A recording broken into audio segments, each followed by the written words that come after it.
lórí awuyewuye tó ń lọ nípa separation BIOLA ADEBAYO àti ọkọ ẹ̀ òun ni mo fẹ́ kàn sọ̀rọ̀ díẹ̀ lé lórí nítorí pé ẹni tí kòkó ẹ̀ bá yè ayé á lóun ló mọ̀ ọ́ lọ.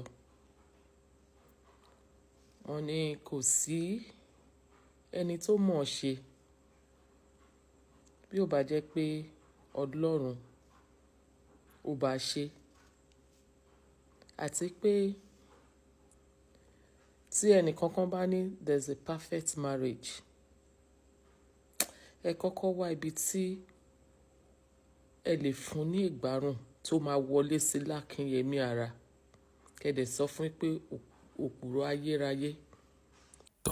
Ẹ̀yin èèyàn wa, arábìnrin yìí ó sọ̀rọ̀ gidi gan nípa arábìnrin tí wọ́n ń pè ní BIOLA ADEBAYO tí òun pẹ̀lú ọkọ rẹ̀ tí wọ́n fira wọn lẹ̀ ní bíi ọjọ́ díẹ̀ sẹ́yìn. Lóòótọ́ láti ọdún tó kọjá ni wọ́n ti fira wọn sílẹ̀, ṣùgbọ́n wọ́n ṣẹ̀ jáde tí wọ́n ṣẹ̀ wá sọ ní báyìí. Ẹ̀yin èèyàn wa, ẹ fẹ́ arabalẹ̀ kí ẹ wo fídíò yìí torí ọ̀pọ̀lọpọ̀ ọ̀rọ̀ ni arábìnrin yìí ó sọ nínú fídíò tí ẹ̀ ń wò yìí.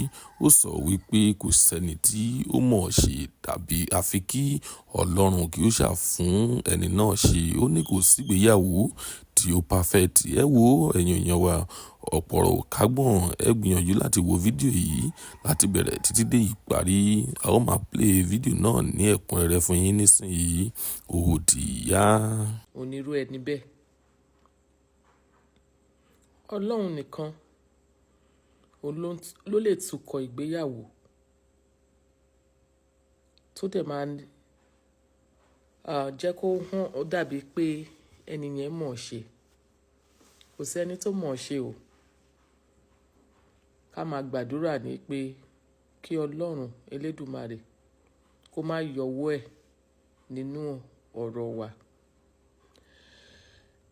Nípa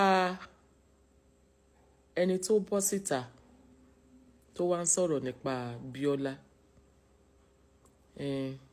ohun tó ń fojú ẹ̀kọ́ ẹ̀ rí, ó kàn ní gentle look ni, ó burú, ó ṣe gbá, ó ṣàwo, kò ní egg, kò ní womb. Hábà, kí ló dé? Obìnrin ó dẹ̀ ní àyà láti wá síta láti máa sọrú nǹkan bẹ́ẹ̀ yẹn nípa obìnrin bíi tiẹ̀.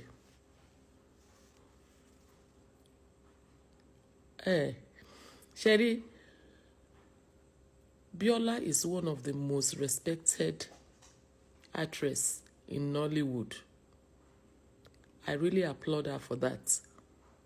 Àti pé Ọlọ́run ló ní kó ti bọ́ síta kó wá make it open, tí kìí ṣe pé ó lọ lo fake pregnancy kó ti gbé síkùn kó ti ya ṣe photoshoot kó wá dé lójijì kó ní òun lòun bí ọmọ ọwọ́ ẹ̀ yẹn.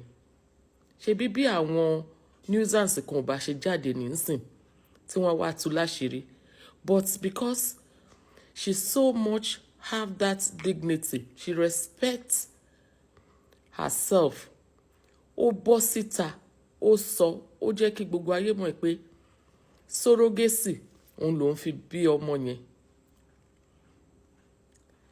Azumi ni pé kò jẹ́ kí ó hàn sí àwa online in-laws, àwa online judges wípé process tó ń fi ní ọmọ yẹn ní. Ṣé rí pé bí ẹni yìí ò bá ṣe wá síta láti wá tú àṣírí ẹ̀ nìyẹn, níbo ni BIOLA ò bá máa fojú pamọ́ sí? But because ó ti mọ̀ pé irú ọjọ́ báyìí lè wáyé torí pé kò sí ohun tó bò àfi tí Ọlọ́run bá bò. Kò sí ẹni tó gbàdúrà pé kóun ṣègbéyàwó kó má bá òun kalẹ̀.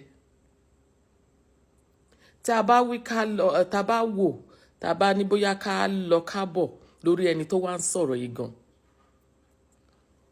ó possible kóun gan má ní happy home. ó tún wá fẹ́ ṣe surrogacy ẹlẹ́ẹ̀kejì, òun ni Ṣèyí ò ṣe gbà. What is your own? Apparently, you are a sole contributor to their breakup.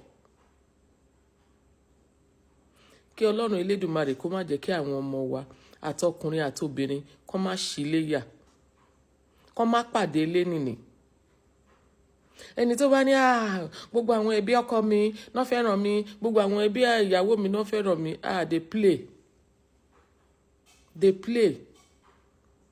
Wọ́n ní bògiri ò lanu, aláǹgbá ò ní wọbẹ̀. Just a little loophole náà wá. Ìgbà yẹn ni wàá wá mọ̀ pé ẹni tó bá rò pé ó fẹ́ràn ẹni 100% gan, irọ́ la bá ń bẹ̀ lórí irọ́. Ó really dùn mí fún Bíọ́lá, àmọ́ gbogbo ẹ̀ yé Ọlọ́run. Gbogbo ẹ̀ yé Ọlọ́run.